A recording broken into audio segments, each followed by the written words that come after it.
Oui, alors bonjour et bienvenue à chacun d'entre vous pour cette petite conférence sur la déprogrammation de la mémoire cellulaire. Alors, il y a donc une petite conférence qui va être le début de cette soirée, puis par la suite, je ferai des démonstrations avec des personnes de la salle qui auront envie, évidemment, de pouvoir expérimenter l'expérience. Puis finalement, à la toute fin, je ferai une petite présentation des programmes de formation tels que je vous les propose. Et évidemment, je répondrai aux diverses questions associées aux formations, mais aussi à d'autres activités. Si vous en avez envie, ce sera évidemment pas un problème pour moi de répondre à diverses questions que vous pourriez avoir sur le processus ou autre chose concernant l'enseignement ou même des consultations ou autres questions. Je suis ouvert, évidemment, c'est une soirée ouverte à vous, en fin de compte, pour vous permettre de pouvoir découvrir davantage l'approche. Donc, pour commencer la petite conférence, alors je pense que tout le monde me connaît dans la salle. Alors, mon nom est Sylvain Bélanger. Je pratique la thérapie intuitive depuis plus de 25 années. Ça fait donc un certain bail que j'ai expérimenté ces techniques-là et que je cherche constamment à m'améliorer. Ce qui est intéressant dans la pratique intuitive, évidemment, c'est que souvent on associe ça à la spiritualité. Moi, de mon côté, j'ai toujours eu une certaine volonté de faire avancer la dimension intuitive dans un contexte peut-être plus, je dirais ça comme ceci, dans un contexte où la profession était mise en avant. C'est-à-dire que pour moi, être un thérapeute intuitif ne voulait pas dire pour autant être un spirituel ou être quelqu'un qui a une démarche spirituelle. Bien évidemment que lorsqu'on aborde la thérapie intuitive, lorsqu'on la pratique, on est confronté inévitablement à constater qu'on est porteur de quelque chose de spécial. On est porteur d'une vérité, quelque part, qui nous relie à la vie, qui nous relie à l'univers, qui nous relie à une forme de sagesse et d'intelligence qui sommeille en nous et qui anime notre univers. Alors, au début, quand j'ai commencé, j'avais cette volonté de faire une profession ou une forme d'enseignement rigoureux sur le développement de l'intuitif, ce que j'ai toujours.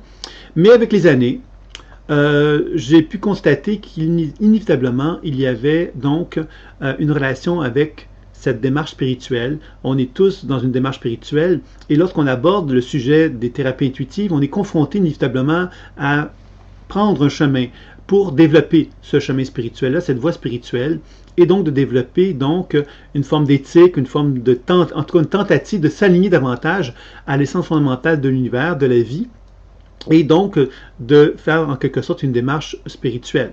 Alors, la déprogrammation de la mémoire cellulaire m'intéresse plus particulièrement dans ce sens-là, puisque on apprend dans la pratique intuitive, quand on est comme, par exemple, moi j'ai commencé, j'étais clairvoyant, ensuite j'étais médium, j'ai fait du channeling, j'ai cherché donc à développer toutes les grandes voies de l'intuition.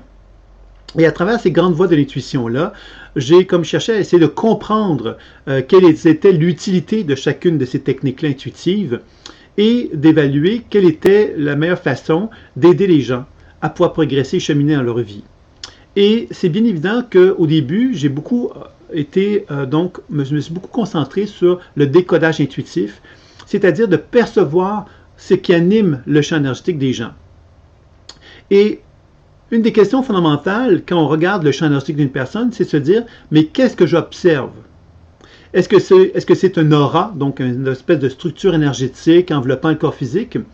Il y a le physicien Pop qui a amené des réponses fort importantes à mes yeux, à moi, qui m'a permis donc de vraiment encore plus mettre l'emphase sur ce que je ressentais, moi, profondément, depuis plusieurs années.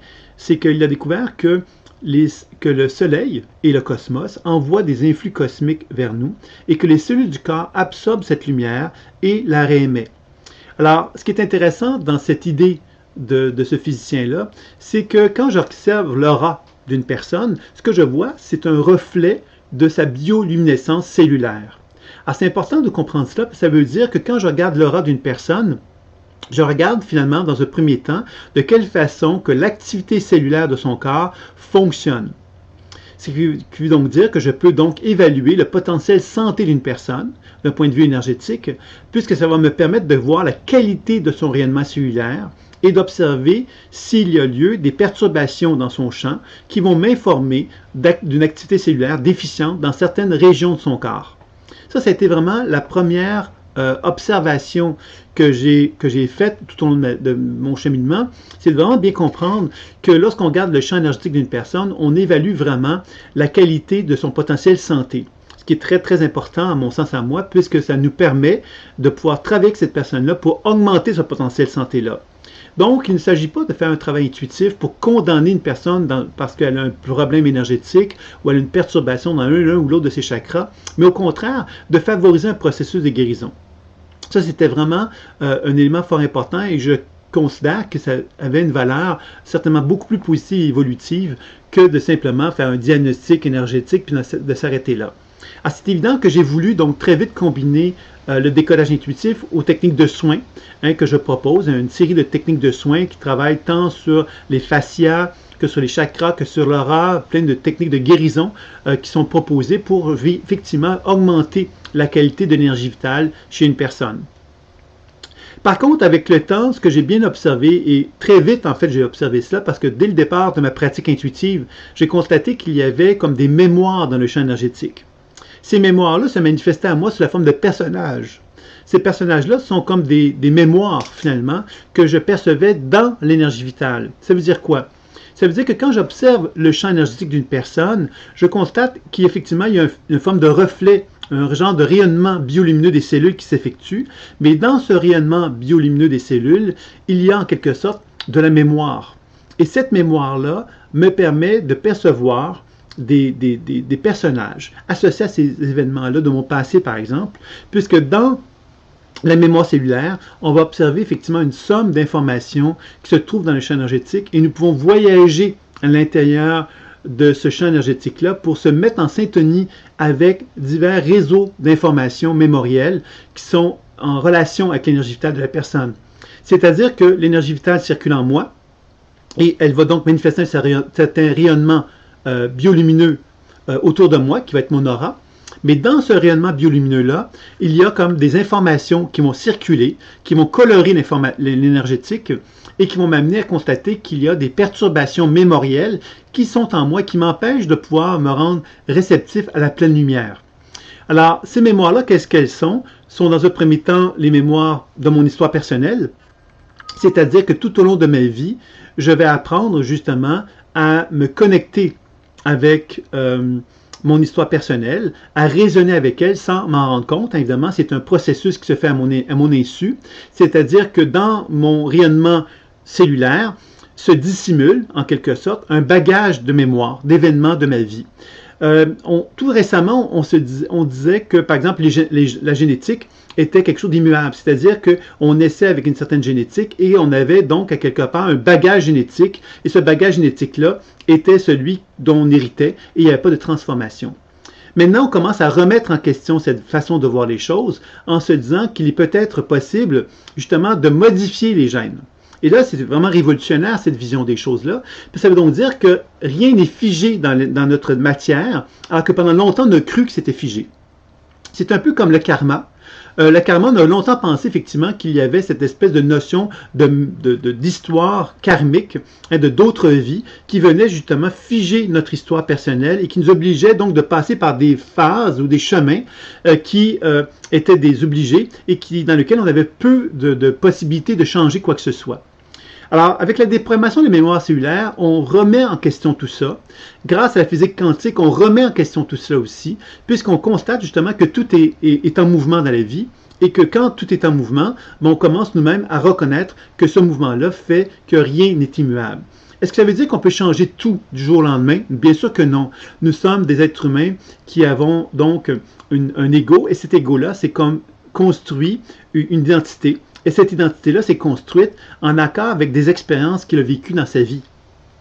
C'est bien évident que déloger ces expériences-là, les libérer en quelque part, de déprogrammer ces mémoires-là, ferait que notre ego serait complètement dans un état de déséquilibre.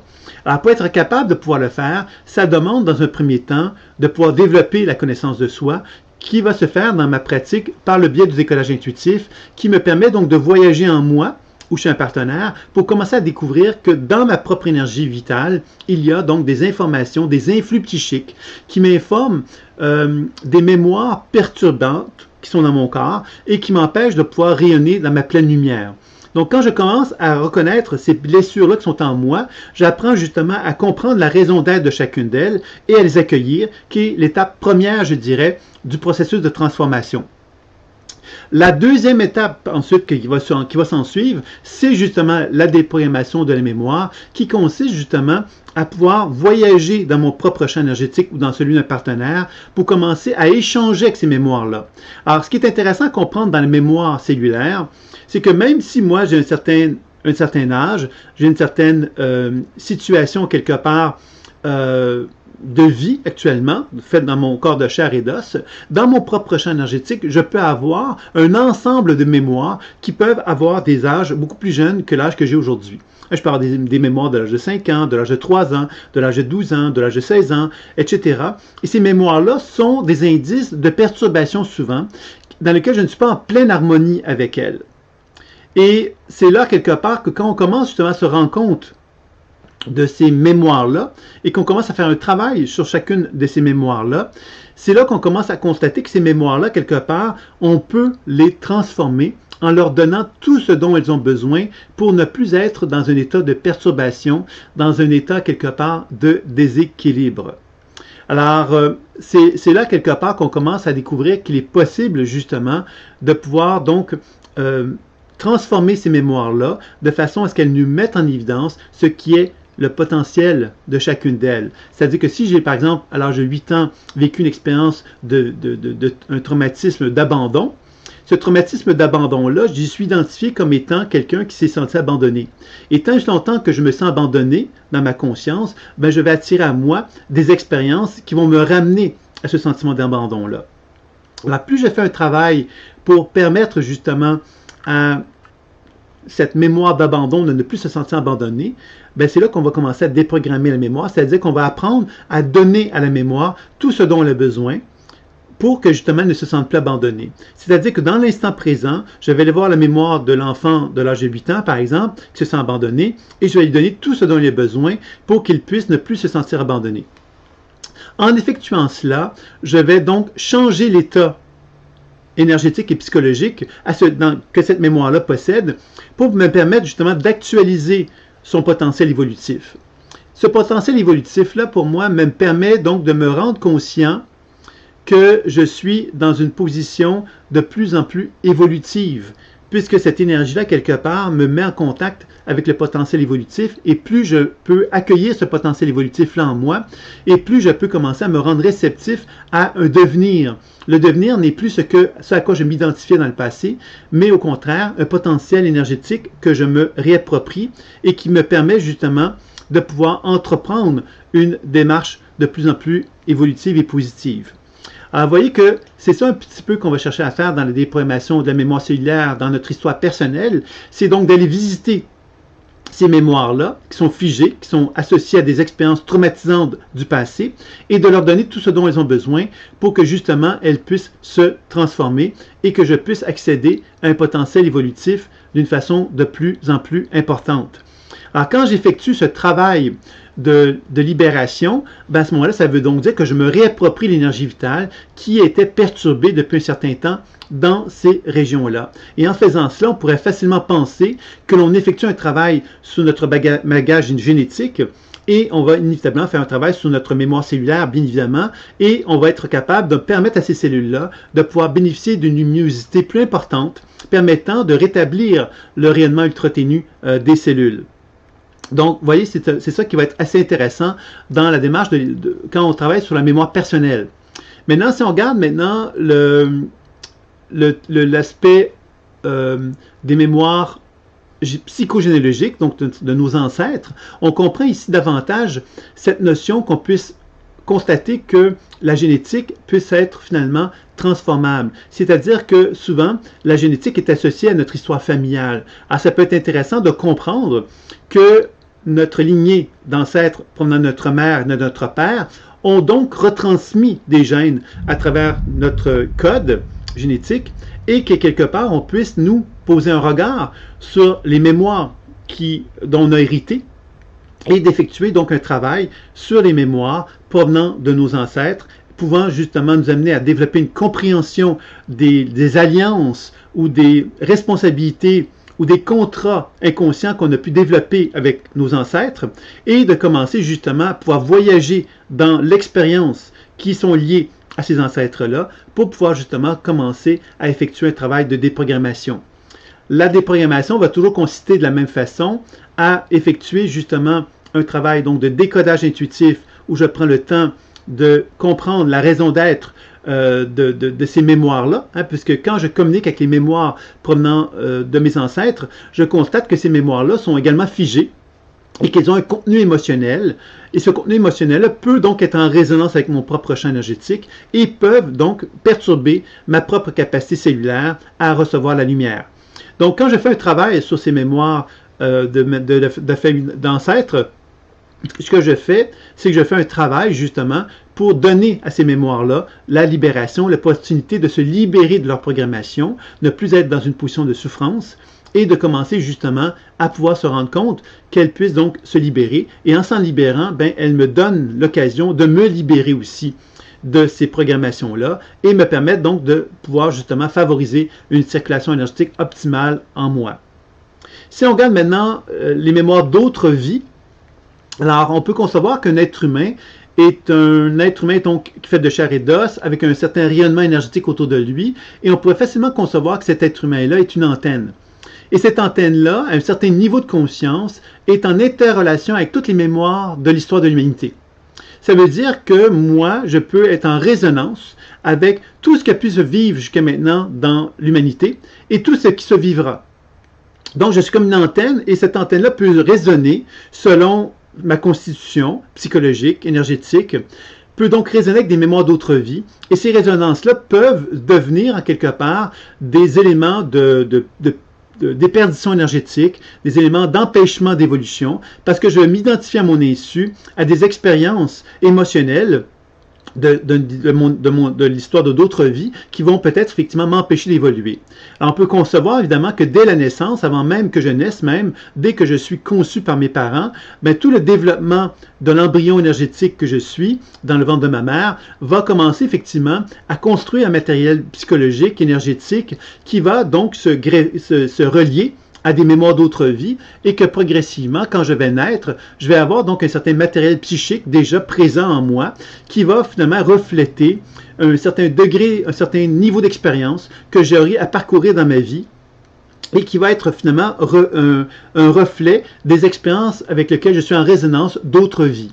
Et que plus je vais effectivement faire un travail de déprogrammation dans ces mémoires d'autres vies-là, mais plus évidemment, je vais me permettre de me libérer, de me dégager de ces limitations-là pour renouer contact avec une position d'alignement et de liberté qui va me permettre donc d'être de plus en plus en harmonie avec qui je suis réellement et d'être de moins en moins prisonnier justement des programmations du passé. Donc, vous comprendrez ici que la déprogrammation, pour arriver à le faire tel que moi je l'enseigne, on ne le fait pas à l'aveugle. Je sais qu'il y a beaucoup de techniques qui vont proposer ce que j'appelle des façons de faire qui sont basées sur un principe où je ne sais pas trop ce que je fais. C'est-à-dire qu'on me donne un protocole, je suis le protocole et j'espère donc me libérer.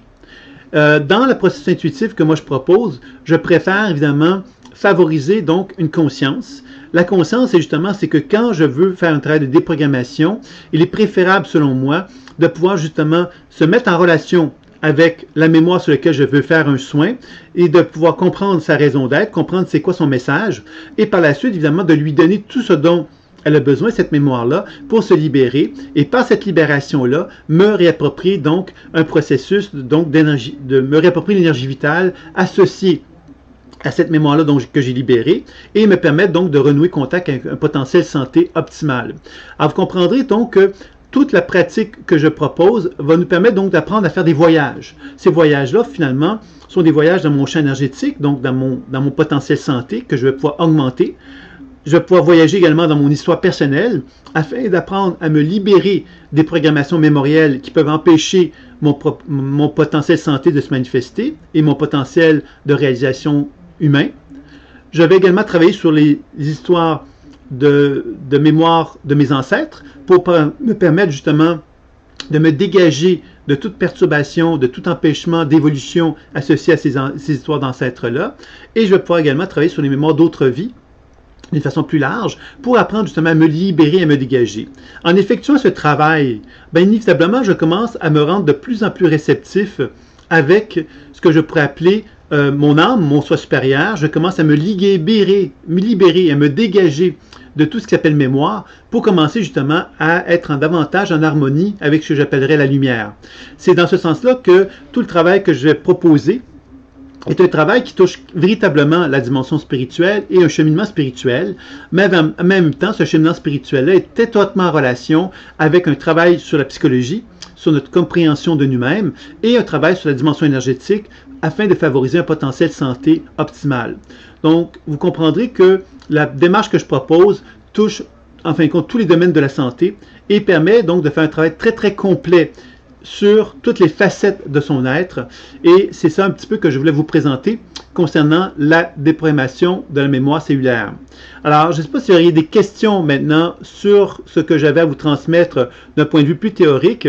Puis par la suite, évidemment, comme je vous disais tout à l'heure, on fera des petites démonstrations pour ceux qui sont présents dans la salle. Donc, pour commencer, peut-être me faire part, c'est des questions sur ce qui a été présenté jusqu'à maintenant.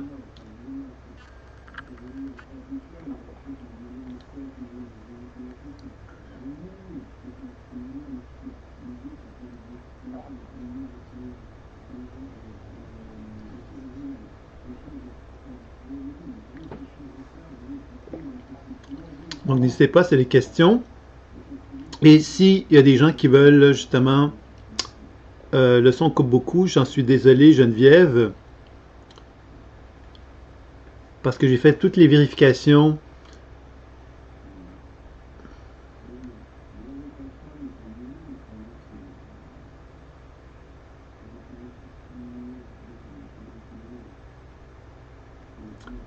Alors, si vous avez des questions, ce serait le moment de me les poser concernant la conférence. Sinon, je vais peut-être faire des démonstrations, si vous le souhaitez.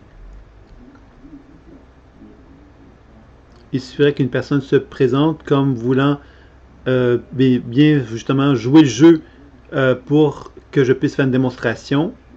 Ou encore, posez-moi des questions sur les différentes interrogations que vous pourriez avoir sur la conférence que j'ai présentée.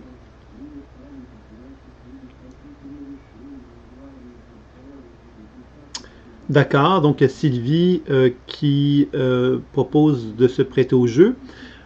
Alors, ce que je pourrais faire avec toi, Sylvie, c'est de prendre le temps de me mettre en relation avec toi et de voir qu'est-ce qui va apparaître, tout simplement. À moins que tu aies un thème que tu voudrais que j'aborde, mais je pourrais le faire simplement en me mettant en relation avec toi, tout simplement, et puis voir qu'est-ce qui va venir.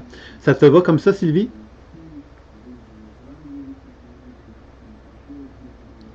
Donc, je vais prendre le temps de me mettre en relation avec toi.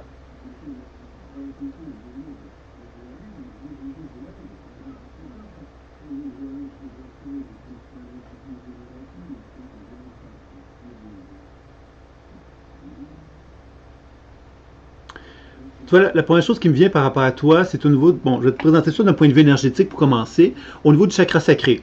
Donc, le niveau du chakra sacré, c'est entre autres les intestins, ok, d'un point de vue plus physiologique. Et ce que je perçois, c'est le sentiment d'abuser. J'en ai marre d'être abusé. Un peu comme si il y avait en toi un alignement à avoir avec ton être. L'alignement, ça veut dire quoi? Ça veut dire être dans une position verticale. On peut être aussi dans une position horizontale. La position horizontale, c'est quand on subit l'extérieur, tu vois. Et j'ai l'impression, dans un premier temps, que ce que je perçois dans la région de ton chakra sacré, c'est vraiment le sentiment de subir les autres. Subir les autres, c'est avoir l'impression, justement, que les autres ont un pouvoir sur nous en quelque sorte. On ne peut pas, nous, se mettre dans une position de protection face à eux. Et c'est bien évident que c'est possible de se protéger vis-à-vis d'eux en apprenant certainement à reconnaître ce que je pourrais appeler le côté sombre de la force, on va l'appeler comme ça pour faire un peu d'humour. Le côté sombre de la force, ça veut dire quoi? Ça veut dire simplement que si je me tiens debout, ben je serai moins attentif aux autres, je serai moins gentille avec les autres, je serai plus désireuse de me respecter et je serai peut-être plus ferme et plus déterminée dans ma façon de m'exprimer. Alors, je ne sais pas si tu me suis par rapport à ça, Sylvie.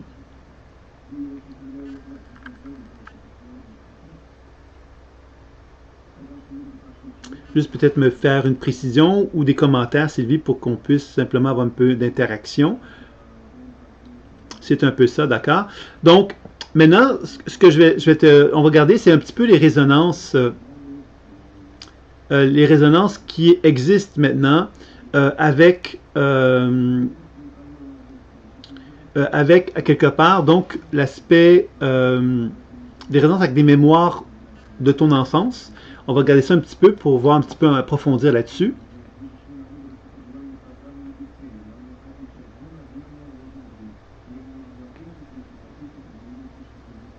Ça, ce que je sens dans un premier temps, c'est un peu comme si je sentais quelque part qu'il y avait... c'est un peu comme un enfant quelque part qui est dans une position je ne veux pas, hein, comme s'il répétait sans cesse qu'il ne voulait pas. Et qu'est-ce qu'il ne voulait pas? C'est qu'on l'oblige à faire des choses qu'il n'a pas envie. Un peu comme si cet enfant-là, on l'avait comme encadré d'une façon sévère et on ne lui avait pas permis à quelque part de pouvoir faire ce qu'il lui avait envie de faire.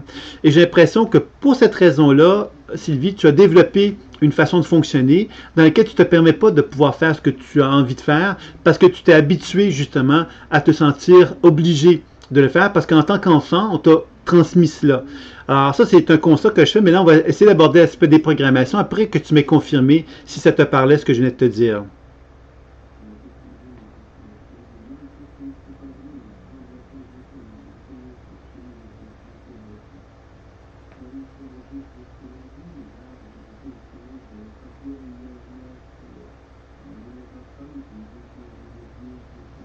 Alors, si Sylvie peut simplement me préciser comment elle reçoit ce que je viens de lui dire.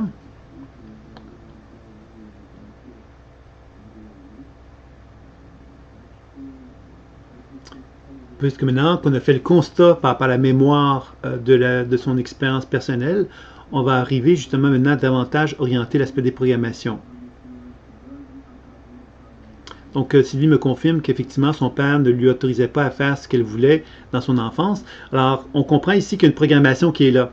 Et cette programmation-là, effectivement, te fige, Sylvie, parce qu'elle te laisse croire quelque part que la vie ne peut être qu'être comme cela.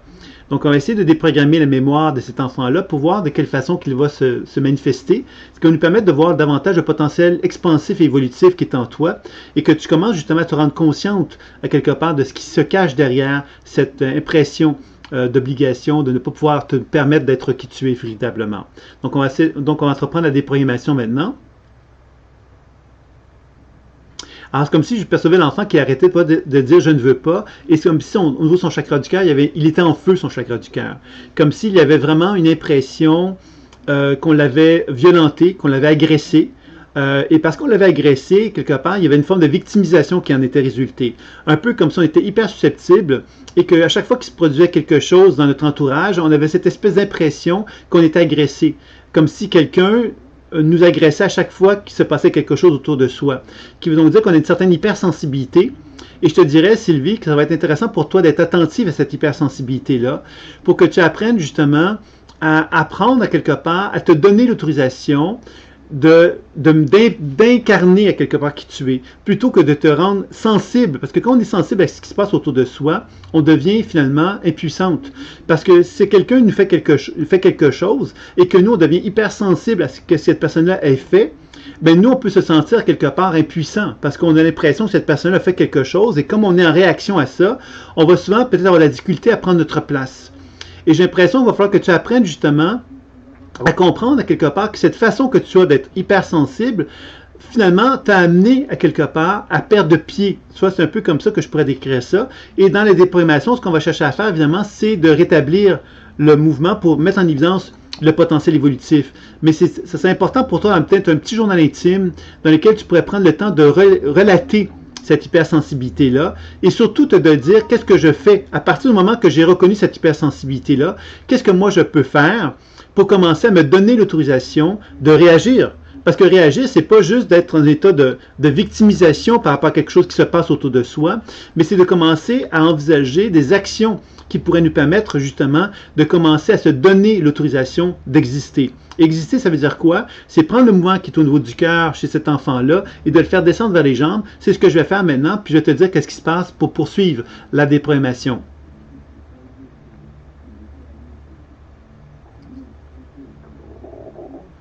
Tu vois, c'est un peu comme si je sentais chez toi, Sylvie, comme un mouvement quand ça descend du cœur vers les pieds, quand on déprogramme les mémoires pour que justement le mouvement soit plus harmonieux chez cet enfant-là. Ce que je sens, c'est qu'il y a beaucoup de tristesse et beaucoup de peine, comme un grand sentiment d'impuissance. Comme si cet enfant-là avait la difficulté à s'incarner sur Terre, parce qu'il avait l'impression que tout ce qu'il avait de plus beau, à quelque part, personne ne le voyait, personne ne le reconnaissait, personne ne le valorisait. Alors c'est bien évident, Sylvie, que la première personne qu'il va falloir qu'elle apprenne à accueillir ces compétences-là qu'elle a, ces beautés qu'elle a, c'est toi-même. Et ça veut dire quoi? Ça veut dire quelque part que tu te donnes la permission d'accueillir cette beauté-là qui est en toi. Et ça veut dire quoi? Ça veut dire de l'assumer. Et l'assumer, ça veut dire quoi? Ça veut dire donc de descendre dans la matière pour commencer à dire, ben voilà, je suis quelqu'un qui a une certaine valeur et j'ai envie maintenant de le manifester, de l'incarner. Et ça veut dire quoi? Ça veut dire effectivement de ne plus te laisser abattre par ton entourage, mais de commencer à te donner la permission de te tendre la main et de nourrir quelque part la force de caractère qui est en toi. Parce qu'il faut comprendre ici que tu as une force de caractère qui t'a toujours fait peur. C'est pourquoi justement qu'en tant qu'enfant, tu t'es pas permise de l'assumer. Parce que cette force de caractère-là te permet justement de te dire « je vaux plus que ça, je vaux plus que toutes ces personnes-là ». Ça veut donc dire que tu reconnais une certaine forme de force narcissique ou égocentrique en toi qui est positive et qui te permettrait de te donner la permission de commencer à la limite à être un peu cassante avec les gens autour de toi. Ce que je veux pas dire, je ne veux pas encourager le fait que tu sois cassante, mais ce que je veux te faire comprendre, c'est que cette force te donne l'autorisation de commencer à te rendre compte que tu as les moyens de ne pas te laisser faire.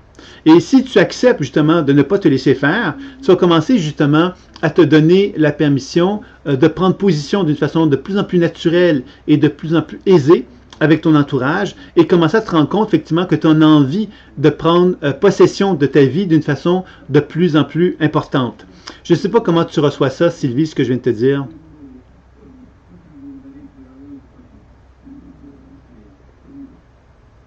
Juste peut-être me faire un petit mot pour me faire savoir comment tu reçois l'information que je viens de te donner.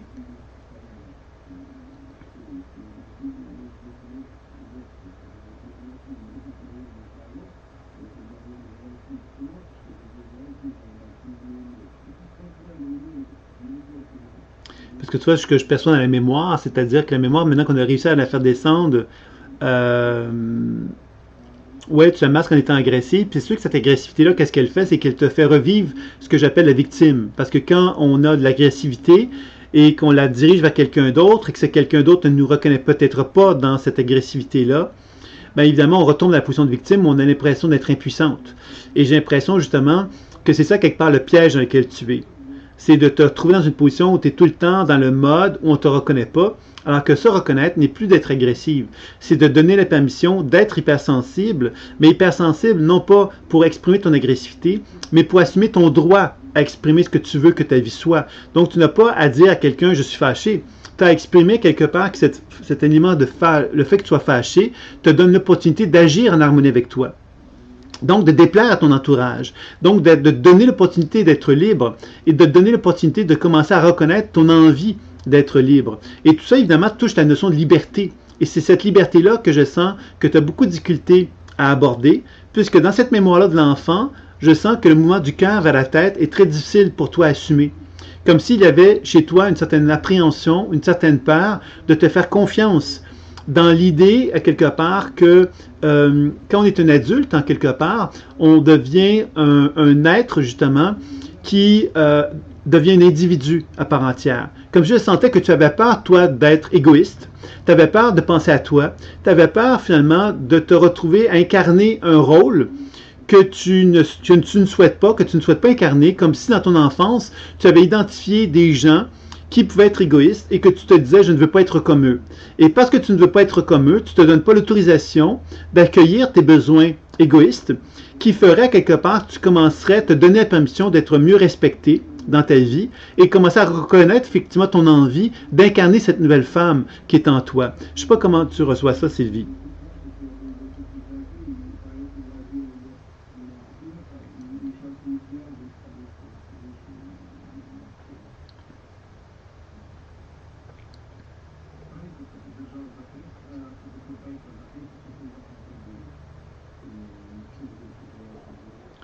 Parce qu'on sent quelque part vraiment comme une énergie qui est difficile à faire circuler vers le haut de ton corps maintenant.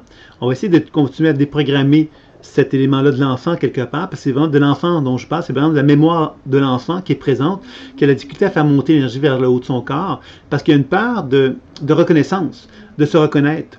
Comme si se reconnaître, ça voudrait dire justement euh, que je suis obligé de ne pas reconnaître les autres. Et pour toi, ça te fait peur, parce que si tu ne reconnais pas les autres, tu vas vivre un deuil. Parce que quand on ne reconnaît pas les autres, on leur donne plus de pouvoir, on leur donne plus une raison d'être autour de nous, et on se donne la permission, nous, de reconnaître ce que nous, on a envie d'être. Et pour cette raison-là, on devient libre, libre par rapport à ces personnes-là. Et j'ai l'impression que tu as une peur de te donner cette autorisation-là de liberté. Je ne sais pas comment tu reçois ça, Sylvie.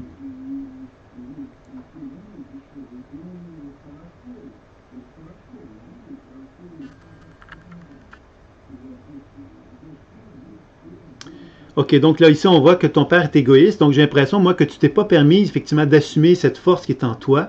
Une force qui est égoïste, mais une force qui est égoïste, mais qui est aussi reliée à la reconnaissance de ta personne. Si tu es égoïste, tu te reconnais. Et si tu te reconnais, tu vas te rendre compte que tu as développé des relations avec ton entourage qui ne correspondent pas à ce que toi, tu as envie que ta vie soit. Ah, ça implique quoi? Ça implique que tu vas devoir prendre le temps de réfléchir à cette femme égoïste qui est en toi, qui a envie justement de te montrer un chemin différent que celui que tu as adopté jusqu'à maintenant. C'est un chemin qui est difficile pour toi d'adopter, puisqu'il va te donner l'opportunité de commencer à croire à ton envie d'exister par toi-même et de ne plus te soumettre à ton entourage. Et si tu fais ça, ben, tu vas commencer effectivement à t'épanouir, à grandir, à prendre de plus en plus d'importance dans ta vie. Et je pense que tu as un peu peur de ça. Parce qu'il y a quelque part, il y a quelque chose de très épanouissant chez toi à ce niveau-là. Un peu comme quelqu'un qui se rendrait compte à quelque part que on lui a jamais donné l'autorisation d'exister pour elle-même et qui serait dans une position de panique par rapport à ça, parce qu'elle ne se serait jamais donné l'autorisation d'être à l'écoute d'elle-même, de croire qu'elle avait le droit d'être elle-même, parce qu'on lui avait tellement reflété qu'elle n'avait pas le droit, c'est ce qu'elle avait compris, que c'est comme un peu comme dramatique d'envisager l'idée qu'on puisse être soi-même. Et c'est sûr que ça va demander de ta part à toi un genre de sécurité, je dirais. Comme si tu avais besoin de te sécuriser. Et cette sécurité-là, évidemment, va te permettre de constater que le seul moyen pour toi de t'affirmer, c'est d'être ferme et de ne pas laisser tellement d'options aux gens. C'est-à-dire, je suis ferme, donc je vais, c'est oui ou c'est non, tu vois. Et j'ai l'impression que c'est quelque chose que tu dois apprendre à faire, et c'est pas une expérience nécessairement facile pour toi de faire, mais je pense que dès qu'on déprogramme la mémoire, qui est en toi, ce qu'on voit vraiment apparaître, effectivement, c'est comme une femme qui a envie de se respecter, d'être honorable envers elle-même, d'avoir une certaine forme de maturité envers elle-même, et que tout ça, ça implique évidemment que tu commences à poser un regard de maturité envers toi-même, et que tu cesses justement de vouloir faire des pieds et des mains pour plaire à tout le monde, mais que tu commences toi-même à te donner la permission de reconnaître cette envie que tu as de te sécuriser, de te réconforter, de te stabiliser. C'est un peu ce que je dirais par rapport à ça. Je ne sais pas comment tu reçois l'information que je viens de te nommer. Donc, si tu veux bien, Sylvie, me répondre. C'est tout à fait ça. Donc, alors tu vois que dans la déprogrammation, c'est pas quelque chose qu'on déprogramme dans l'instant présent en se disant, ben voilà, tu es transformé.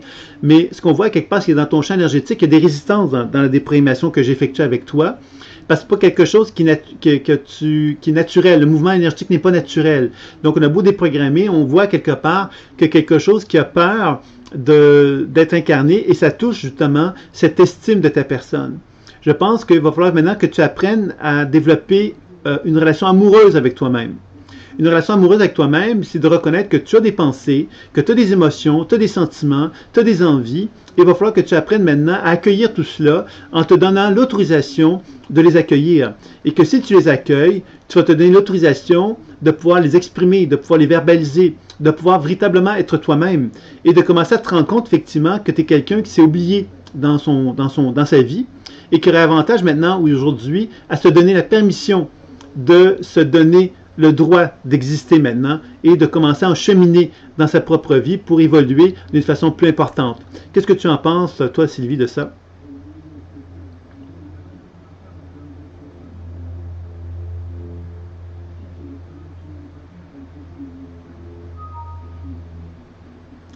Alors, plus on apprend justement à déprogrammer, évidemment, le champ énergétique dans le haut du corps, parce qu'il y a des résistances plus importantes dans cette...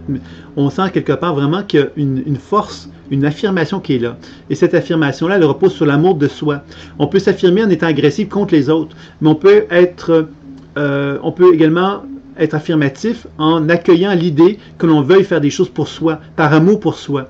Alors moi, je t'inviterais beaucoup à observer cette agressivité qui est en toi et à te donner l'opportunité de lui donner un espace pour qu'elle puisse être le moteur de l'amour qui est en toi.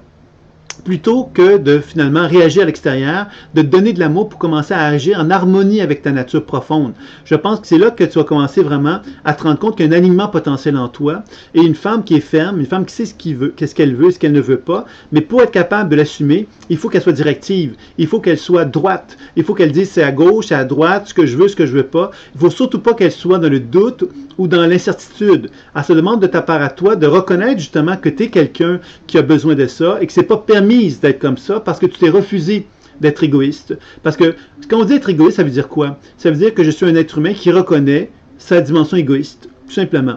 Ça ne veut pas dire qu'on est égoïste, ça veut juste dire qu'on reconnaît le droit d'être humain et d'accueillir cette envie d'être égoïste qui nous permet de simplement exister de part égale avec les autres êtres humains qui sont autour de soi.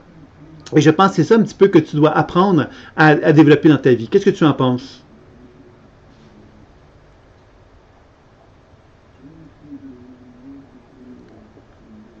Oui, j'ai toujours fait passer ma famille d'abord sans penser à moi quand on m'a dévalorisé dans mon enfance. Est-ce qu'on peut arriver quand même à se déprogrammer? Tout à fait. Comme je dis, c'est qu'on a déjà entrepris le processus de déprogrammation avec toi, Sylvie, mais que pour que ce processus de déprogrammation puisse se faire véritablement complètement, ça demande une incarnation maintenant. Tu vois, c'est-à-dire que moi, je peux déprogrammer dans le champ énergétique un certain nombre d'informations, mais ce qu'on constate, c'est que dans la matière, il y a en toi un manque d'ancrage par rapport à ce désir que tu as de te déprogrammer. C'est-à-dire qu'on peut faire un travail de déprogrammation dans le subtil, mais le subtil met en évidence qu'il y a une charge émotionnelle qui est en toi, qui est vraiment reliée à des frustrations et des mécontentements. Donc, on ne peut pas vraiment tout déprogrammer dans le subtil, puisqu'il y a donc un ménage à faire dans le concret. Le concret, ça veut dire quoi? Ça veut donc dire se rendre compte que dans le bassin, dans ton bassin, dans tes jambes, il y a une charge émotionnelle qui est forte, qui est là, et qui est beaucoup en liaison avec un sentiment d'écœurement. Écœurement de répondre aux attentes et aux demandes extérieures qui correspondent peut-être à ta famille, qui correspondent à d'autres gens aussi. Et ça veut dire qu'effectivement, tu dois maintenant te détacher de ce sentiment de devoir subir ça, pour commencer à te donner la permission maintenant d'envisager autre chose. Ça veut dire prendre un papier et un crayon et commencer à te donner la permission d'imaginer à quoi ressemblerait ta vie si tu te permettais justement de ne plus être soumise à ta famille, mais commencer à te donner la permission d'exister pour toi-même. Quelles seraient les actions, quels seraient les gestes que tu ferais à partir de ce moment-là?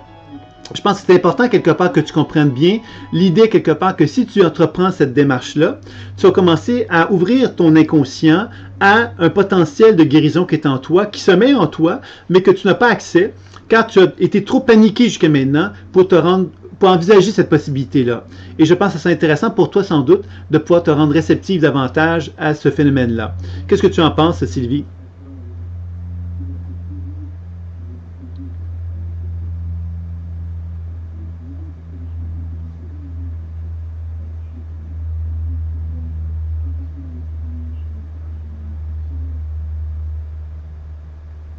Ah, toi, moi, ce que je sais, je perçois dans ton champ énergétique, c'est justement euh, un sentiment quelque part de libération qui se fait dans le bas de ton corps. C'est comme s'il y a une forme d'alignement plus important dans ton champ énergétique qui s'effectue.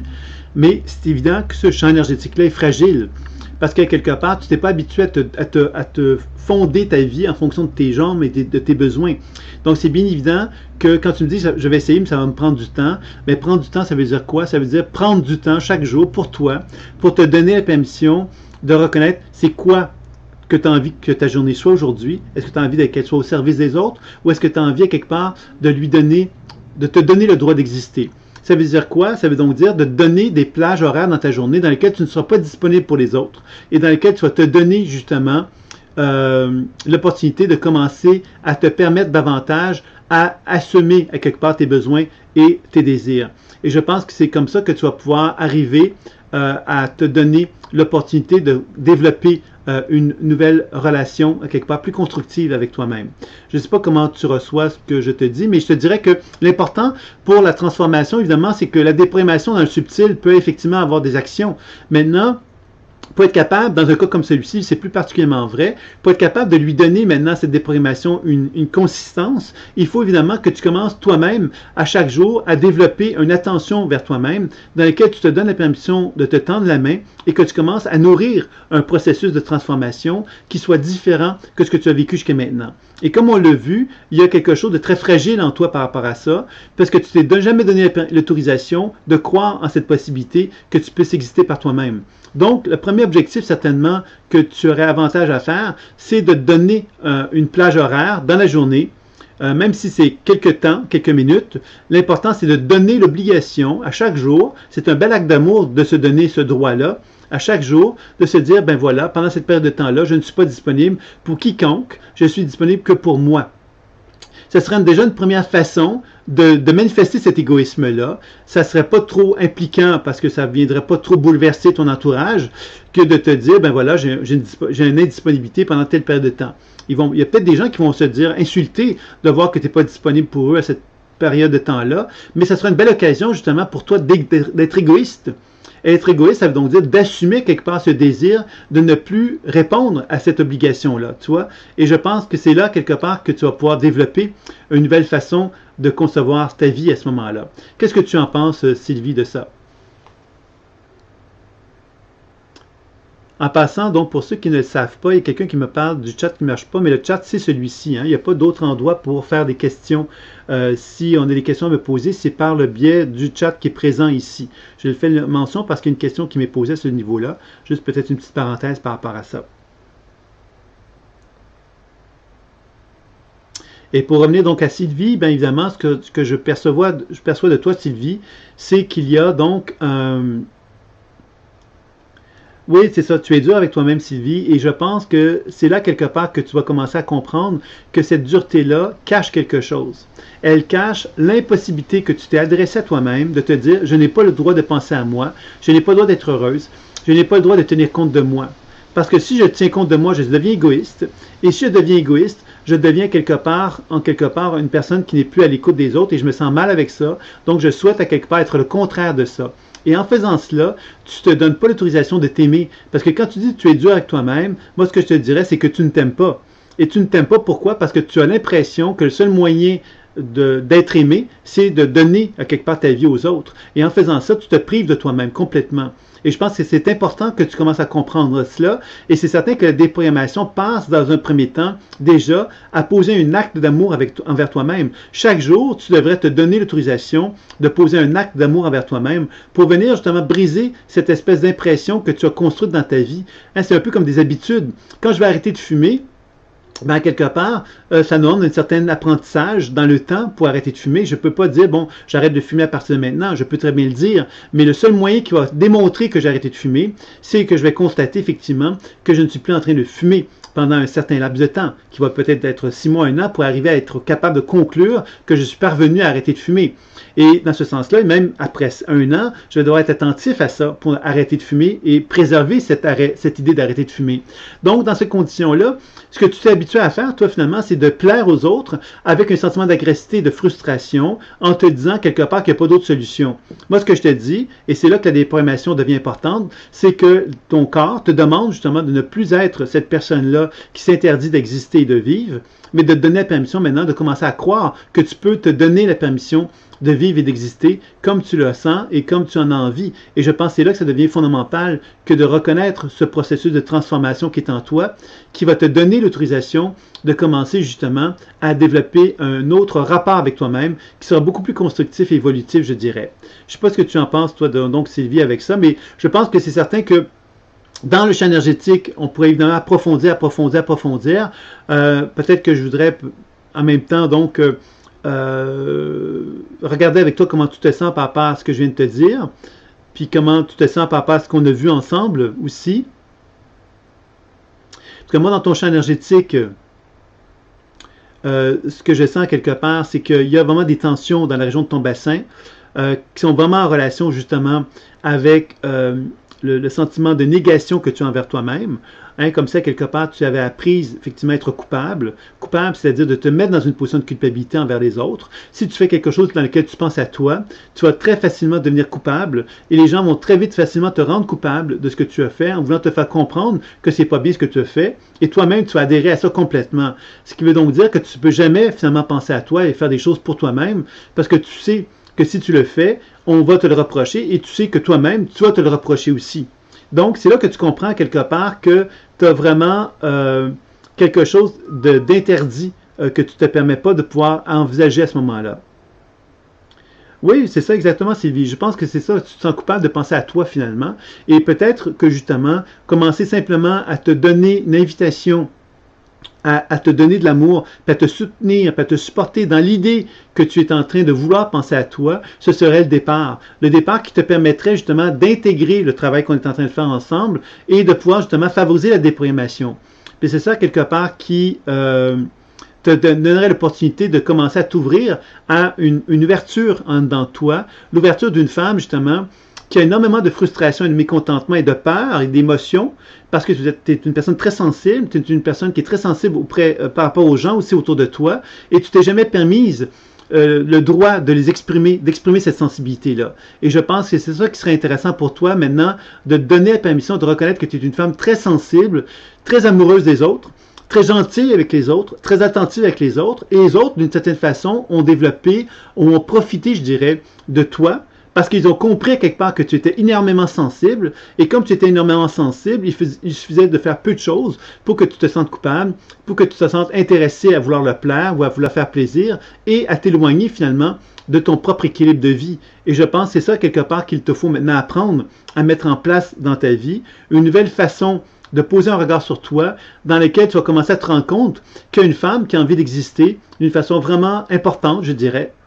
Au niveau de ton cerveau, entre autres, je sens comme un mouvement d'activité qui se fait dans ton cerveau, comme si au niveau cellulaire, justement, il y avait comme des transformations qui s'effectuaient dans le cerveau et qui t'amènent justement à te rendre compte à quelque part que jusqu'à maintenant, ce que tu as fait, c'est de t'enlever du pouvoir par rapport aux autres. Tu t'es dit, ben voilà, je suis au service de tout le monde fait ce qu'ils veulent avec moi et moi, je n'ai pas de pouvoir sur ma vie. Et jusqu'à maintenant, tu ne t'es pas permise de croire qu'il était possible de pouvoir envisager que tu puisses maintenant être en possession de ta vie. Et c'est ça, quelque part, qu'on te propose dans cette déprogrammation, de te rendre réceptive à l'envie de commencer à poser un regard sur toi qui va te permettre donc de réaliser ce que tu es réellement. Alors, tu dis ici, je cache ma sensibilité par de l'agressivité, donc non, les gens ne voient pas ma sensibilité, plutôt quelqu'un d'agressif. Je cache ma... Oui, bien sûr, mais cette agressivité-là, quelque part, elle est fausse. Tu sais, c'est un peu comme un chien qui veut mordre, mais qui n'a pas de dents. Alors, mordre sans dents, ben, ça n'a pas d'impact autant que quelqu'un qui a des dents. Alors, quand on a des dents, qu'est-ce qu'on fait? On mord. Et on mord et ça fait mal. Et quand ça fait mal, les gens, quelque part, comprennent qu'ils doivent nous respecter.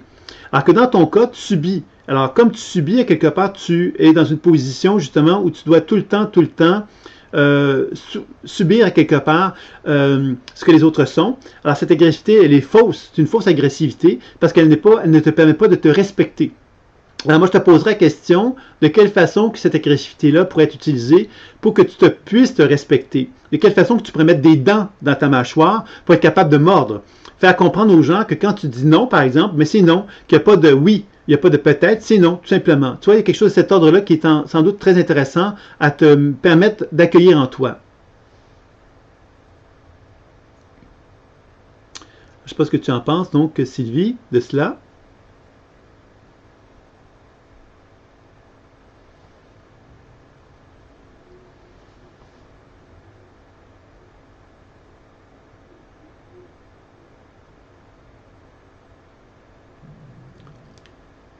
Alors, si vous voulez bien, donc oui, cela va prendre du temps. Bien sûr, Sylvie, ça va prendre du temps. Je pense qu'on a peut-être un petit peu fait le tour, quelque part, de ce qui pourrait être fait pour cheminer dans cette démarche-là. Mais c'est clair, quelque part, que ce que tu dois prendre conscience, c'est qu'il doit y avoir maintenant, de cette rencontre d'aujourd'hui, des actions à faire. Et je t'inviterais vraiment à avoir un journal intime dans lequel chaque jour, tu te donnes un espace pour toi, dans ton journal intime, mais aussi dans le concret, dans ta journée pour te donner un pouvoir sur ta vie. Pendant cette période de temps-là, je ne suis pas disponible, je suis disponible que pour moi-même et je ne fais que des choses que pour moi-même. Et d'apprendre à assumer ça. Ça va être intéressant pour toi de cheminer là-dedans parce que ce que tu vas ressentir sans doute, c'est beaucoup de culpabilité et beaucoup de malaise en le faisant. Et ça va être important pour toi d'observer que derrière ce malaise et cette culpabilité se cache effectivement une femme qui a énormément envie de se prendre en main, qui a énormément envie de s'aimer, mais qui ne s'est jamais permise le temps de le faire. Et je pense que ce serait intéressant pour toi de te donner cette autorisation-là, de faire une démarche comme ça serait quelque chose de très positif et de très évolutif pour ta propre vie, je dirais. Ça va, Sylvie? Est-ce que tu serais d'accord pour qu'on arrête ici? Oui? D'accord.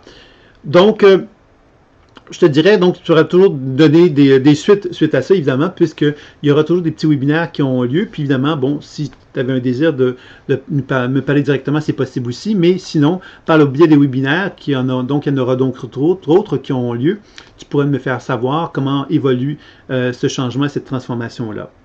Est-ce qu'il y aurait d'autres personnes qui auraient envie, justement, de pouvoir faire une action, de faire une proposition faire des questions, poser d'autres questions concernant donc le thème de la soirée ou d'autres sujets, justement. Donc, il y aurait Laura qui se présente. Alors, bonjour Laura. Donc, je pourrais simplement me mettre en relation avec toi pour commencer, voir un petit peu qu'est-ce que je perçois de toi. Et ensuite, on regardera qu'est-ce qui en résultera. Ça te va? Donc, je vais me mettre en relation avec ton champ. Oui, bonjour Laura.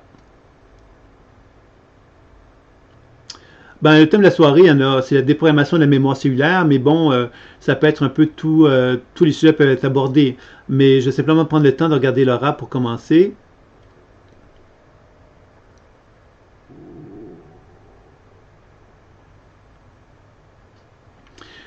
Toi, Laura, ce que je perçois de toi, c'est un peu comme un désalignement de ton champ énergétique. C'est-à-dire que ton corps physique, il est là, et ton champ énergétique, il est un petit peu comme à côté, d'accord? Donc, un désalignement.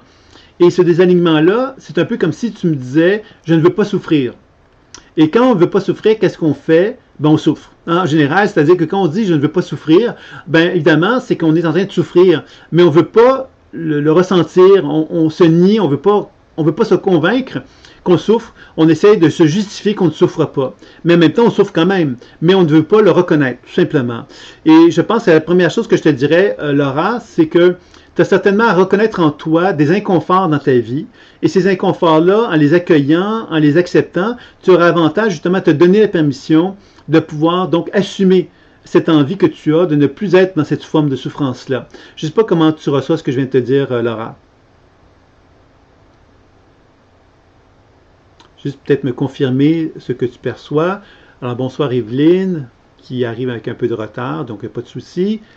Et puis Laura, avec qui j'ai donc fait un petit commentaire, donc peut-être me donner une information si ça correspond un peu. Alors moi, ce que je vais faire, évidemment, pour la suite, Laura, c'est qu'on va essayer donc de rétablir le champ énergétique avec ton corps, puis voir un petit peu qu'est-ce qui va en résulter. Alors, la déprogrammation consiste à dégager justement les problématiques qui sont présentes dans le champ pour pouvoir observer de quelle façon que le champ va répondre à ça, ce qui va finalement consister à évaluer à quelque part quel est le chemin à suivre qui se fait, donc un changement qui se fait dans l'immédiat, mais également une conséquence aussi dans la transformation subtile de qu'est-ce qui devrait se résulter dans la matière ensuite. Bon, en ce moment, je me sens un peu à côté de moi-même, car beaucoup de nouvelles choses, professionnellement et personnellement. Alors toi, quand tu dis « je me sens un peu à côté de moi-même », c'est exactement ça le désalignement. Le désalignement, c'est un peu comme si je suis à côté de moi-même. Je suis en colère et râleuse. Je te dirais que c'est sans doute une bonne chose que tu sois en colère et râleuse, parce que ça veut donc dire quelque part que tu as envie justement de te raccorder à quelque part à une envie d'exister en accord avec toi-même.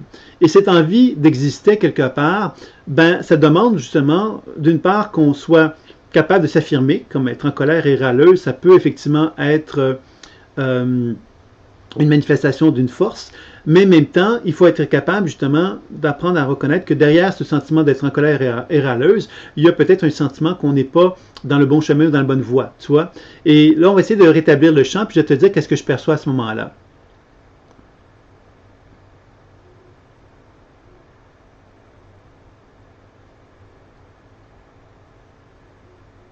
Ça, c'est comme si je sentais que quand on cherche à rétablir le champ, je vois ça comme des grosses boules d'émotions qui sortent de ton ventre. Ces grosses boules d'émotions-là, quelque part, sont en souffrance. C'est comme s'il y avait des grandes souffrances qui étaient là. Parce que quelque part, tu te sens très petite, comme ça je te perçois, très petite et sans défense, un peu comme quelqu'un quelque part qui a l'impression d'être une marionnette et qu'on fait ce qu'on veut avec la marionnette. Alors quand on ne veut pas être une marionnette et on ne veut pas qu'on fasse ce que l'on veut avec nous-mêmes, il faut reconnaître justement qu'on n'est pas une marionnette et que dans ce sens-là, on n'a pas à se faire diriger ou contrôler par notre entourage. Alors c'est là quelque part que je sens qu'il y a quelque chose en toi comme beaucoup de tristesse et de peine là-dedans. Parce que depuis que tu es jeune, que tu es qu'enfant, on t'a demandé d'une certaine façon d'être marionnette, de te comporter comme quelqu'un qui était une marionnette. Comme s'il fallait toujours que tu sois comme ça. Et là, j'ai l'impression que tu as envie d'être autre chose. Tu as envie, à quelque part, d'être une femme adulte, et cette femme adulte-là a envie d'être dans une position, justement, où elle est reconnue dans sa dimension adulte. Alors, ça veut dire quoi? Tant dans un contexte professionnel qu'affectif, ça veut dire, ben moi, j'ai envie d'exister. J'ai envie, à quelque part, qu'on me respecte. J'ai envie qu'on me voit comme une femme. J'ai envie qu'on soit attentive à moi, mes besoins, mes demandes. J'ai envie, à quelque part, qu'on me donne des conditions qui sont claires, qu'on me fasse comprendre, à quelque part, à quel moment que je commence, à quel moment je termine, soit qu'il y ait quelque chose de clair, qui soit bien net et bien précis. Quand quelque chose est confus, ben, quelque part, on a l'impression d'être un objet, on a l'impression d'être un outil, on a l'impression d'être utilisé. Et je pense que c'est là que ça devient très important pour toi de mettre au clair ta relation professionnelle, de mettre au clair ta relation personnelle, pour ne plus être justement dans cette position de confusion. Alors c'est sûr qu'en faisant cela, tu brises un peu la dynamique de ton passé, parce que tu n'es plus un enfant, tu te permets quelque part d'être un adulte, et cet adulte-là, quelque part, se donne l'autorisation justement de reconnaître sa grandeur. Et le fait de reconnaître sa grandeur, ben, te donne l'opportunité justement d'épanouir la femme qui est en toi. Je ne sais pas si tu me comprends bien. Oui, donc professionnellement, un début difficile car aucune formation ni rien. Donc là, je comprends peut-être que tu es une enseignante. Je ne sais pas exactement la question que tu me poses.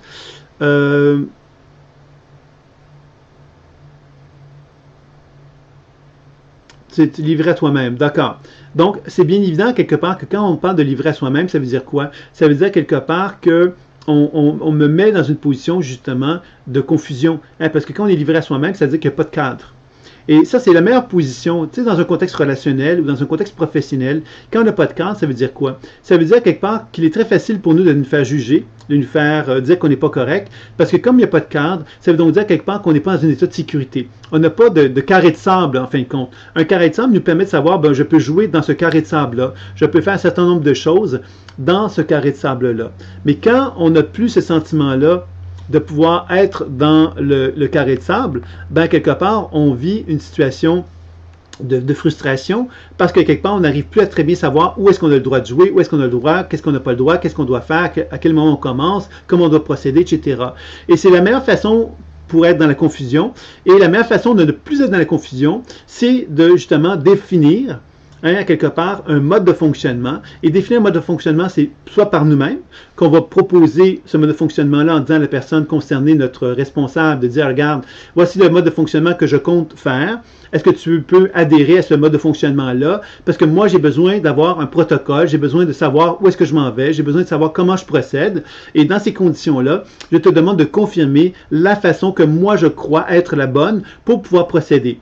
Et dans un contexte affectif, c'est exactement la même chose qu'on doit faire. On ne doit pas laisser une relation dans une forme de confusion. On doit au contraire se positionner par rapport à la situation relationnelle pour être capable de faire comprendre à l'autre personne, bon, c'est bien beau qu'il y ait c'est bien beau quelque part que tu veuilles, par exemple, une forme de liberté, par exemple, que les choses soient pas claires, mais moi, j'ai besoin de clarté, j'ai besoin, à quelque part, de définir le cadre d'une relation. J'ai pas envie, à quelque part, de simplement attendre que l'autre personne décide de m'appeler, par exemple, alors que moi, j'aurais envie de pouvoir, justement, avoir une relation plus valable avec cette autre personne-là. Alors, vous voyez que c'est là que tu comprends peut-être, Laura, que tout le processus d'affirmation devient important ici, de clarification, et de ne pas laisser les choses dans le flou, parce que tu l'as dit toi-même, tu n'aimes pas le flou.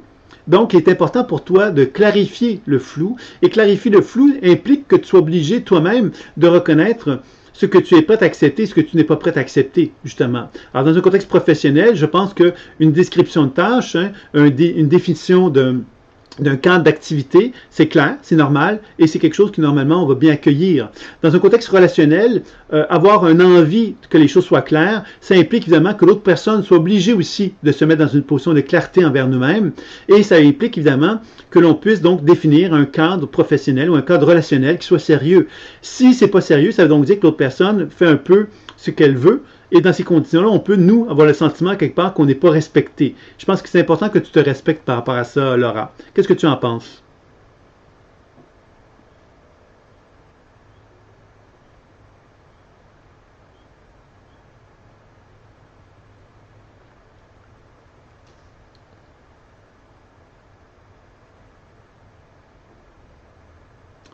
Oui, alors donc bonsoir Sylvie qui nous quitte. Donc Laura, si tu veux juste peut-être me donner un petit commentaire par rapport à ça.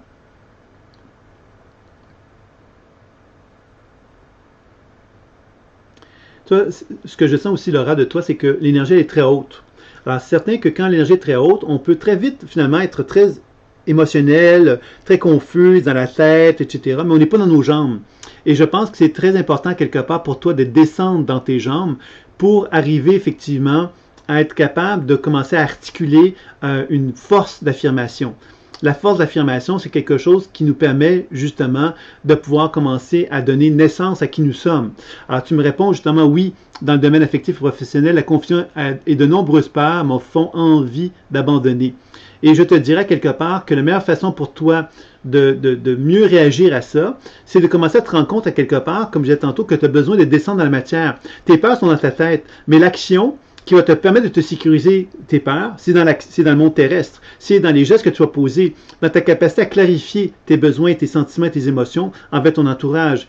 Et si tu peux te permettre de faire ça, tu vas briser quelque part la fameuse glace. La glace qui implique oh, je ne peux pas dire ceci, je ne peux pas dire cela, ça ne se fait pas, cela ne se fait pas. Tu vois, il y a quelque chose en toi qui s'est habitué à te l'empêcher d'exprimer ce que tu ressentais, ce que tu voulais envers ton entourage. Et je pense que ça serait une bonne chose pour toi de commencer à te donner la permission d'affirmer ce que tu es.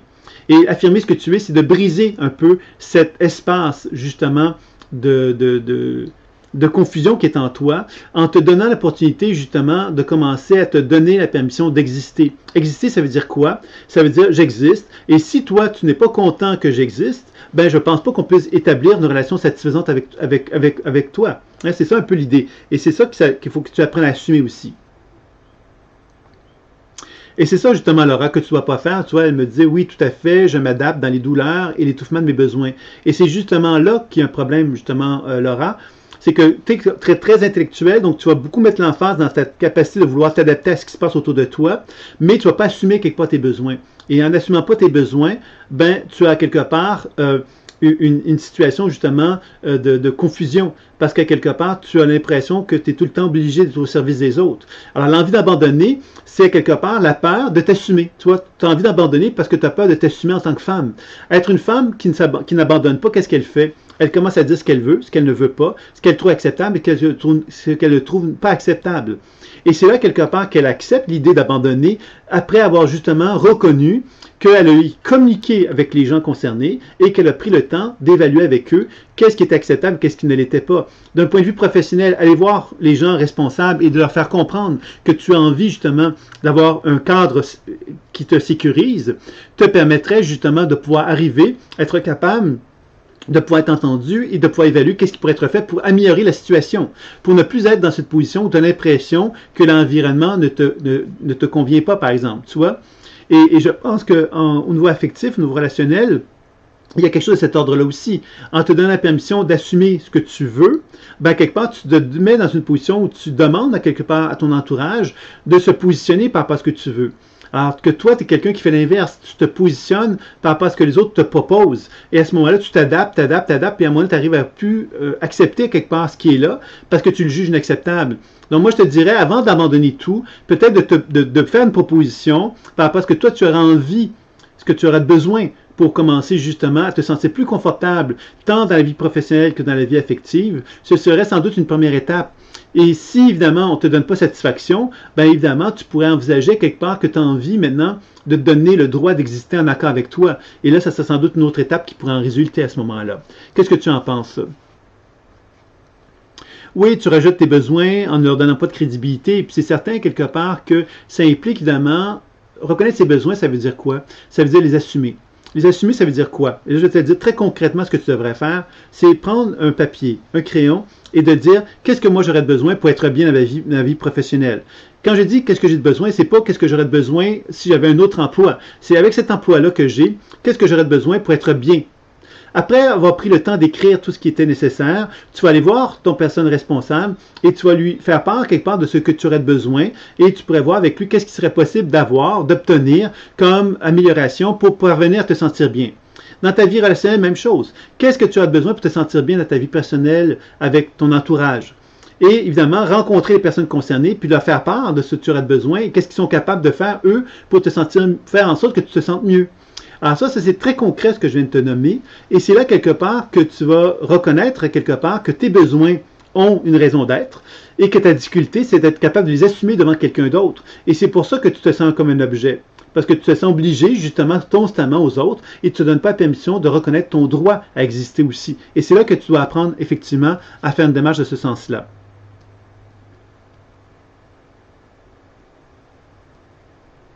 Tu me dis ensuite, il y a aussi une peur de revendiquer ce cadre et après de ne pas assurer. Si on me donne ce qu'il faut, vais-je après en être digne et assuré? C'est très ambivalent. Oui, mais à quelque part, Laura, ça c'est un piège de l'ego, un piège du mental que tu es en train de me décrire là. C'est le piège effectivement de celle à quelque part qui, parce qu'elle n'a pas l'impression qu'elle mérite quelque chose, elle ne se permet pas d'assumer. Alors que finalement, moi ce que je te dirais, c'est assume, demande-le, puis ensuite vérifie si tu es capable d'y répondre. Si tu n'es pas capable d'y répondre, le pire qui va arriver, c'est que tu vas constater que tu n'es pas capable d'y répondre tout simplement. Et tu vas devoir effectivement accepter que ce que tu avais comme demande, ben, quelque part, n'était pas nécessairement approprié, puisque tu n'étais peut-être pas finalement capable de répondre aux demandes. Mais je pense qu'il faut que tu brises à quelque part ce cercle vicieux-là en te donnant la permission de croire en ta prétention. La prétention, c'est quoi? C'est croire que je suis quelqu'un qui est capable de faire quelque chose. Et quand je crois en cette prétention-là, je me permets justement de me réaliser à travers ma vie à ce moment-là. Et c'est comme ça qu'on peut arriver à de meilleurs résultats. Je ne sais pas si tu me comprends par rapport à ça, Laura.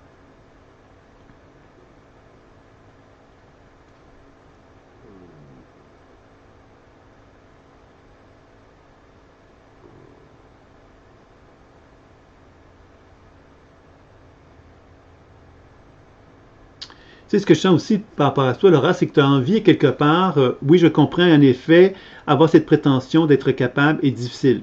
Bien sûr, maintenant, pour briser ça, il faut effectivement passer à l'action. Passer à l'action, quelque part, c'est se retrouver dans une situation où on expose nos besoins face aux autres, et les autres, à quelque part, vont simplement faire des efforts aussi pour s'adapter à nous, s'ils tiennent à nous, évidemment.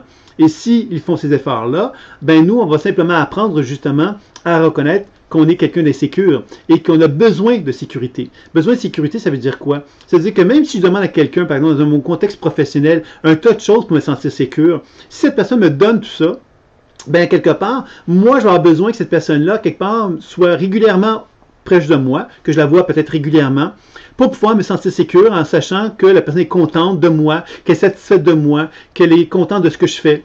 Alors, tu vois, ça pourrait paraître, ça pourrait nous donner l'impression, ben, ils vont penser que je suis insécure, que je manque de confiance en moi. Mais tout à fait, tu manques de confiance en toi et tu es insécure. C'est pas une maladie, c'est rien de grave. C'est que si tu acceptes de reconnaître ces fragilités-là qui sont en toi, tu vas arrêter donc de jouer à la personne autonome et tu vas commencer justement à reconnaître le besoin de la fragilité qui est en toi et tu vas pouvoir l'exposer mieux auprès des gens et les gens vont mieux apprendre à vivre avec toi, vont mieux apprendre à te sécuriser aussi parce qu'ils vont comprendre que cette insécurité-là fait que tu es quelqu'un qui a besoin d'être rassuré régulièrement. Alors je pense que ce serait intéressant pour toi de pouvoir vraiment être attentive à cet aspect-là. Qu'est-ce que tu en penses?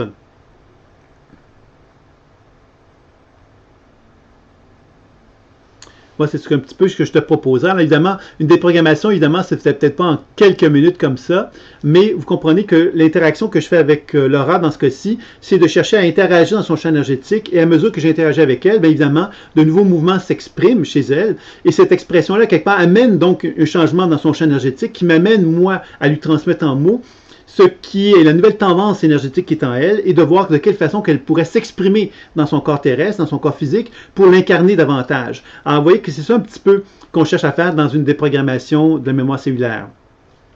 oui, assumer ses fragilités et ce besoin d'être sécurisé, au lieu de les mettre de côté, serait peut-être un pas en avant. Tout à fait, je pense, Laura, que ce serait vraiment une étape première qui te permettrait justement de stabiliser tes jambes et ton bassin.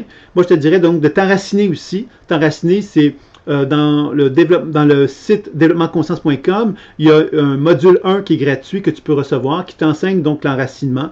L'enracinement, c'est donc de se relier à la terre et de renforcer par la conscience le bas de ton corps. Et je pense que ce bas de corps-là, quelque part, te permettrait de reconnaître que tu es quelqu'un qui a besoin de faire des petits pas dans sa vie et qui a besoin d'être rassuré régulièrement. Donc, si tu apprends à accepter ça, ben, tu vas arrêter donc de t'obliger justement de faire plus parce que tu vas t'insécuriser en faisant plus. Donc, si tu fais moins, tu vas justement te sécuriser et je pense que c'est ça qui serait intéressant pour toi de développer dans ta vie dorénavant. Ça va donc, Laura?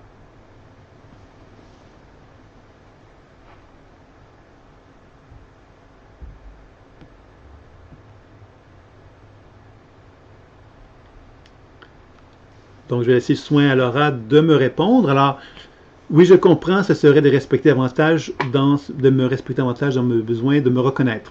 Tout à fait, Laura, ça serait déjà un bon point de départ, je pense, pour te donner une plus grande stabilité, une plus grande force de caractère aussi, parce que tu te sentirais plus en harmonie avec ta nature, tu serais plus capable de reconnaître ta sensibilité, mais c'est pas une maladie, être sensible, puis être émotionnel, puis être insécure, mais ça veut donc dire que tu as un trait de caractère qui t'oblige, toi, à reconnaître ce besoin-là, d'être sécurisé, et dans ce sens-là, ça t'amène à devoir constater que tu as besoin de faire des petits pas, et ensuite aller vérifier les petits pas que tu as faits. Alors, en faisant cela, tu vas développer donc une relation avec des gens qui vont être capables de te donner ce dont tu as besoin, qui vont te rassurer, et parce que tu vas te sentir rassuré, tu vas guérir ces blessures-là émotionnelles qui sont en toi pour te permettre donc d'assumer davantage la nature adulte de la femme qui est en toi, et je pense que ce serait ça qui serait intéressant pour commencer à cheminer dans cette direction-là.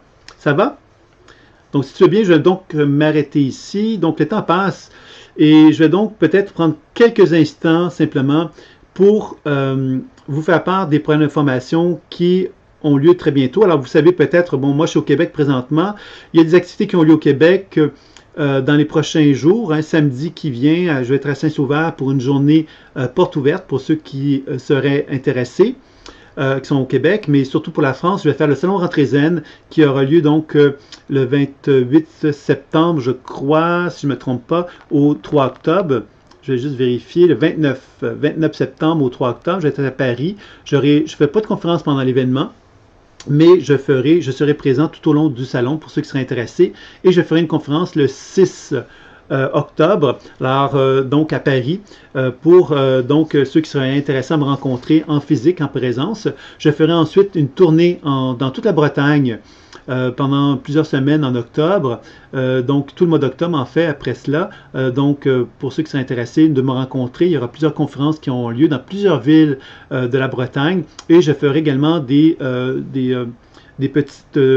mini-ateliers et un atelier, un week-end d'introduction de la pratique, tant à Paris que en Bretagne.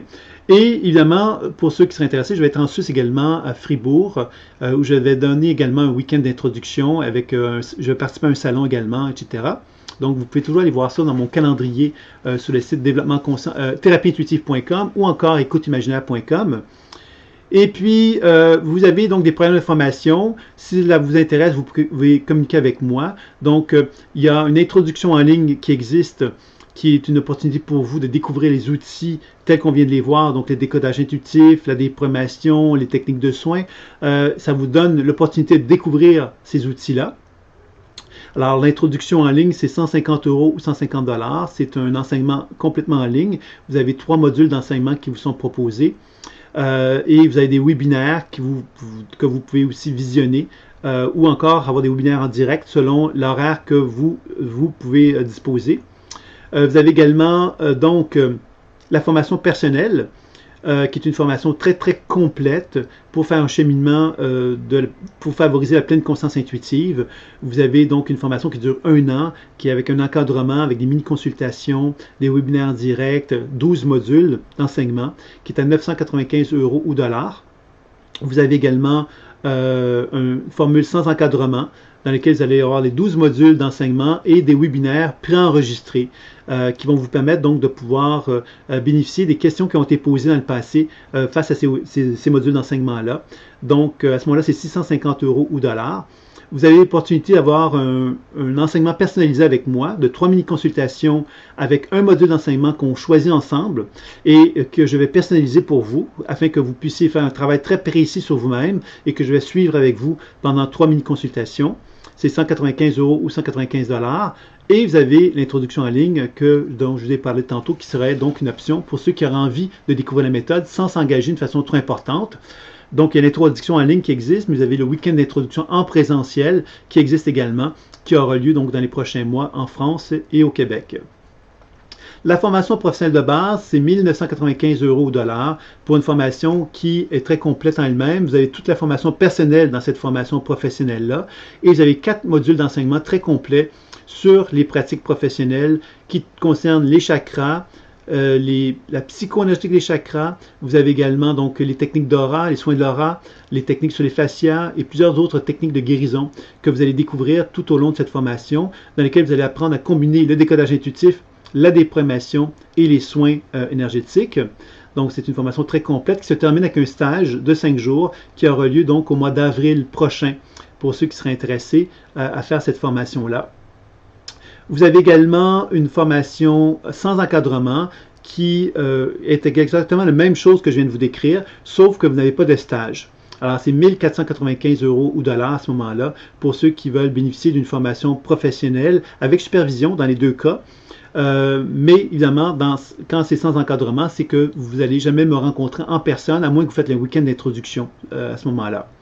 Vous avez également des spécialisations à 600 € ou 100 $. Donc, la spécialisation soins de l'aura et dynamique psycho-énergétique des fascias, qui est une spécialisation avec supervision. Vous avez également la spécialisation soins des chakras et psycho-énergétique des chakras, que vous pouvez également suivre avec une supervision qui est également à 600 € ou 600 $. Donc voilà, c'était les présentations sommaires, évidemment, des formations. Vous avez déjà toute l'information par le biais des pages de vente que vous pouvez visionner dans les mails que je vous ai envoyés également. Donc, les week-ends d'introduction, l'introduction en ligne se fait dès maintenant, d'ici donc le 1er décembre. Et à partir du 1er décembre, logiquement, nous allons commencer la formation personnelle et professionnelle avec la continuité des enseignements après l'introduction en ligne ou après le week-end d'introduction. Donc, vous allez commencer de nouveaux enseignements à partir du 1er décembre. Alors, voilà, c'était un peu les propositions que j'avais à vous faire. Il y a évidemment des consultations en ligne, des consultations en personne qui auront lieu tout au long des prochains mois quand je serai en France ou quand je suis au Québec, quand je suis disponible. Mais j'ai également des étudiants et des finissants également qui peuvent aussi proposer des services de consultation. Donc, si cela vous intéresse, vous n'avez qu'à communiquer avec moi à ce sujet-là. Donc, avant de terminer, est-ce qu'il y aurait une dernière question? Je ne vous parle pas de questions concernant, évidemment, votre vie personnelle, puisque ce serait trop long, mais peut-être simplement pour conclure, s'il y a des commentaires ou des questions. Sinon, je vais m'arrêter simplement là-dessus. Donc, bonsoir Sylvain, donc je te remercie. Donc, voilà. Alors, je vais donc m'arrêter ici. Il y aura donc d'autres webinaires qui auront lieu. Vous allez recevoir ça par mail, les invitations. Donc en octobre, vous aurez certainement un webinaire qui aura lieu en novembre également aussi. Donc vous allez pouvoir donc aborder d'autres sujets si vous êtes intéressé, bien évidemment. Alors donc, bien sûr, ça me fera plaisir, Evelyne, de vous rencontrer donc en Bretagne. Alors, je vous remercie à chacun. Et évidemment, vous allez recevoir le replay de ce webinaire donc très bientôt. Alors, je vous remercie beaucoup et je vous dis à très bientôt. Au revoir.